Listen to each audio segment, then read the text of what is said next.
Ndugu Ndonge Saidi Ndonge, karibu kwenye microphone hapo.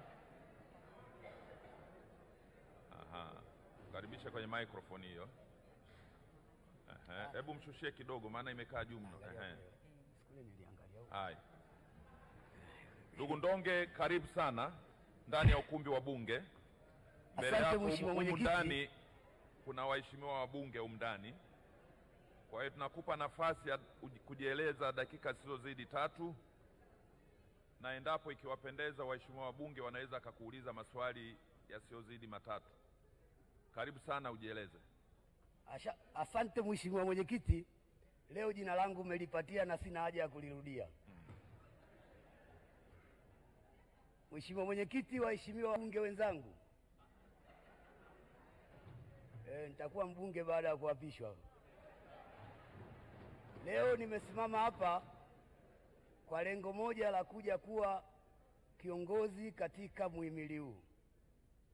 Awali ya yote namshukuru Mwenyezi Mungu kwa kutupa afya na leo kufikia hapa tulipofikia.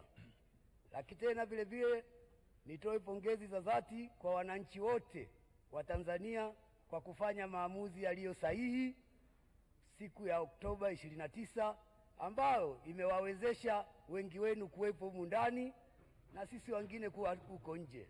Lakini nimpongeze tena na Mheshimiwa Rais kwa kushinda kwa kishindo kwa asilimia 97.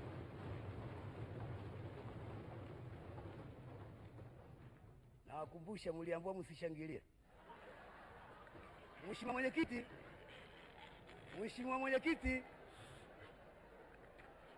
Mwenyekiti, kwa sababu leo hapa tunagombea tunaomba ridhaa ya uspika. Jamani, naomba tumsikilize. Maana tunaomba ridhaa ya uspika ili tuwe kiongozi. Tuwe kiongozi mmoja wapo katika bunge hili. Mimi nitajikita katika neno kiongozi. Nitatafasiri neno kiongozi na huo ndio utakuwa mwelekeo wangu. Na nitakuwa natoa na mifano. Mheshimiwa Mwenyekiti, neno kiongozi lina herufi zake 8 na linaanza na herufi K. Ile K ina maana ya kwamba kiongozi unatakiwa kukubali kukosolewa na unaowaongoza. Na Mheshimiwa Mwenyekiti, hili tuna ushahidi kwamba hata serikali ilipoingia awamu ya 3 ilipokuja ile DP World, Mheshimiwa Rais alikubali kukosolewa na waliokuwa wanawaongoza, lakini kwa bahati mbaya waliokuwa wanawaongoza wenyewe hawajakuja na mtidawa, walikuwa wanakosoa tu, hawasemi nini kifanyike. Mheshimiwa Mwenyekiti, herufi ya pili ni herufi I. Ina maana kuwa ijue tabia ya watu unaoongoza. Na Mheshimiwa Mwenyekiti, wote hapa ni mashahidi kwa Mheshimiwa Rais alipokuwa anajua tabia zetu sisi anaotuongoza. Siku ile ya tarehe 3 baada ya kuapishwa na kutoa ile lockdown, watu wote walishangilia na maisha yameendelea. Mheshimiwa Mwenyekiti, herufi ya 3 ni herufi O. Herufi O ile na maana ya kwamba onesha kwa vitendo. Unapotaka kiongozi kufanya jambo, basi wewe mstari wa kwanza kuonesha kwa vitendo. Na Mheshimiwa Mwenyekiti, waheshimiwa wabunge, ni wote sisi ni mashahidi. Mheshimiwa Rais alipokuja wakati anaongoza awamu ya 6 tulikuwa na COVID.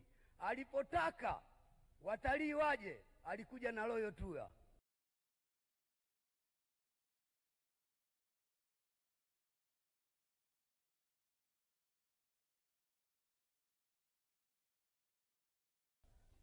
Manake ile sasa alikuwa anasema, alikuwa ameonyesha kwa vitendo. Mheshimiwa Mwenyekiti, herufi nyingine ni herufi N. Herufi N inasema kiongozi unataka unene kauli thabiti, na sisi wote ni mashahidi. Hata walipokuwa watu wanasema kwamba serikali inakopa, lakini Mheshimiwa Rais alisema kweli, lakini kwa ajili ya nchi na sio kwa ajili ya mtu mwingine. Hongera sana Mheshimiwa Rais. Mheshimiwa Mwenyekiti, herufi inayofuata ni G. Ile G ina maana gawa madaraka kwa unaoongoza, na nyinyi ni mashahidi. Mheshimiwa Rais kwa hili sio shida zake. Alimgawia madaraka Mheshimiwa Popa kakayaacha mwenyewe kule Arusha. Na naamini hata mimi kama kula zikutosha naweza kugaiwa vile vile. Mheshimiwa Mwenyekiti, herufi inayofuata ni herufi O. Herufi O hii inasema ondoa uonevu kwa unaowaongoza. Mheshimiwa Mwenyekiti, wote sisi ni mashahidi. Mheshimiwa Rais alipoingia baada ya kuona manunguniko, akaleta haki za jinai, tume ya jinai, na sisi leo wote tunasema hapa hakuna kukamatwa na polisi mpaka uchunguzwe. Manunguniko yameondoka na mambo yanaenda vizuri. Lakini Mheshimiwa Mwenyekiti, inafuata ile herufi Z, zuia migogoro kwa unaowaongoza. Wakati serikali ya awamu ya 6 inakuja, kulikuwa na migogoro mingi sana ya wafugaji na wakulima pamoja na watu wa wanyamapori. Mheshimiwa Rais akaja na tume ile, kamati ya mawaziri wa sekta, na wamefanya kazi vizuri, na leo migogoro imekuwa adimu. Mheshimiwa Mwenyekiti, herufi ya mwisho ni herufi I. Sasa hapa niwaambie wabunge, waheshimiwa wabunge, hapa mnapaswa kutembea kifua mbele. Kama mtanipa ridhaa ya kuwa spika katika bunge hili, mtainua vipato vyenu, kwa sababu inasema inua vipato kwa unaowaongoza. Mtainua vipato vyenu waheshimiwa wabunge, ili na nyinyi mkawainue vipato vyao kwenye majimbo yenu, ili mradi muendelee kuja huku milele kwa milele. Mheshimiwa Mwenyekiti, kwa kusema hayo, kama haitajali, waomba ridhaa wenzangu wanaongozwa na Mheshimiwa Zungu wanaweza kutangaza kujiondoa ili kazi iwe rahisi. Lakini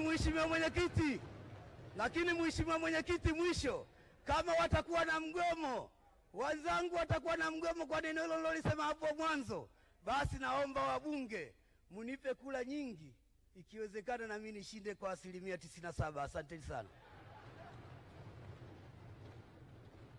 Haya, waheshimiwa wabunge, kuna maswali? Huyu ndo Ndonge huyu. Mnamfahamu bila shaka. Swali la kwanza, la pili, la tatu. Ndugu Ndonge, tunakushukuru sana. Amepita.